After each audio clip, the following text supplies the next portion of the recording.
Сәлеметсіздер ме? Бүгін біз жалғаулардың 4-ші түрі септік жалғауларымен танысатын боламыз. Септік жалғаулары қазақ тілінде 7 септік бар. Атау, ілік, барыс, табыс, жатыс, шығыс, көмектес. Енді көріп тұрған болсаңыздар, сұрақтары кім, не, атау септік, кімнің, ненің, ілік септігі, кімге, неге, барыс септігі, кімді, нені, табыс септігі, кімде, неде, жатыс септігі, кімнен, неден, шығыс септігі, кіммен, немен, көмектес септігі. Сол сұрақтарына қарай әрқайсысы септіктің өзінің жалғаулары бар. Ның, нің, дың, дың, тың, тің, ілік септігі.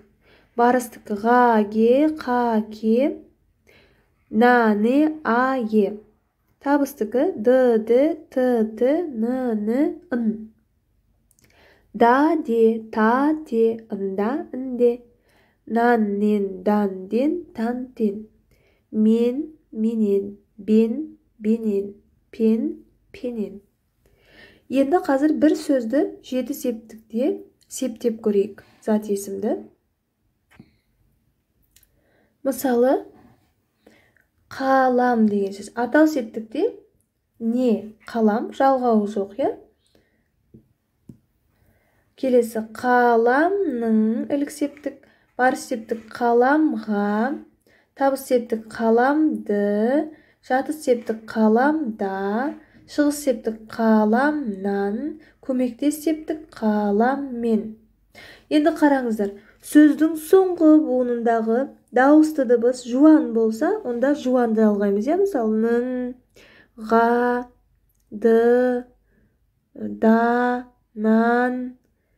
Қараңыздар, көмектес септікте ғана барлық жіңішке. Мен, пен, мына жерде дың, тың, қа, на, а. Жуан болса, жуандарды ғана жалғаймыз. Енді қай кезде біз өткенде сіздермен тәуелдік жалғауын өттік қой, тәуелдік жалғауын естеріңізге түсіріп көріңіздер. Ол заттың біреуге тәуелді екенін білдіреді. Мысалы, қалам деген жай ғана кімдікі екенін мына жерде білмейміз, е? Егер ол менің қаламым болған болса, онда қаламым, қаламымның, қалам барысқа назар аударсаңыздар, мына жерде неге а, е деген бастауышты көп айтыла бермейді, кейін өтеді, бірақ сонда да жазып қойған. Бұлда да барыс септігінің жалғауы. Тәуелдеп тұрған зат есімнен кейін тәуелденіп барып септелсе, осы а мен е жалғанады. Мысалы, менің қаламым, сосын а. Сөз құрамына талдасаңыздар, түбірі қалам, тәуелдік жалғауының бірінші жағы жалғауы, одан кейін а барыс септігінің жалғауы деп айтасыздар. Қаламым а. Немесе қаламымды деп айта береміз. Қаламымда, қаламымнан, қаламыммен. Енді оның қаламы болған жағдайда, оның қаламы, оның қаламының, оның қаламына, мына жердегі на деген беріліп тұрған барыс септігіндегі сол тәуелдік жалғауының үшінші жағынан кейін қолданылады. Оның қаламына, оның қаламына, қалам түбірі, тәуелдік жалғауының үшінші жағы, на барыс септігі, қаламына. Содан кейін табыс септігінде оның нені? Оның қаламын, қаламым, қалам түбірі, оның қаламы, тәуелдік жалғауының үшінші жағы, н табыс септігі, мына жерде тұрған н табыс септігінің жалғауы. Әке деген сөзді алсаңыздар да септеп көрсек, әке, әкенің, әкеге, әкені, әкеде, әкеден, әкемен. Енді сол сөзді тәуелдеге кімнің әкесі? Мысалы, менің әкем.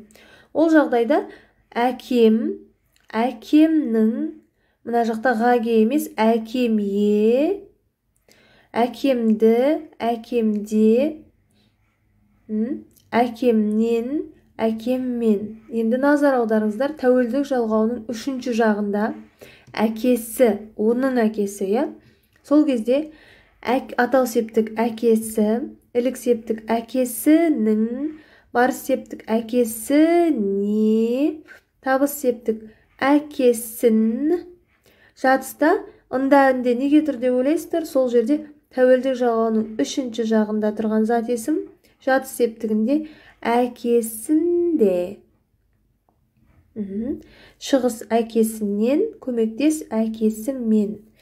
Қараңыздар, әкесінде деген сөз жазылып тұрса, талдағанда түбірі әке, сі тәуелдік жалғауының үшінші жағы, оның әкесі.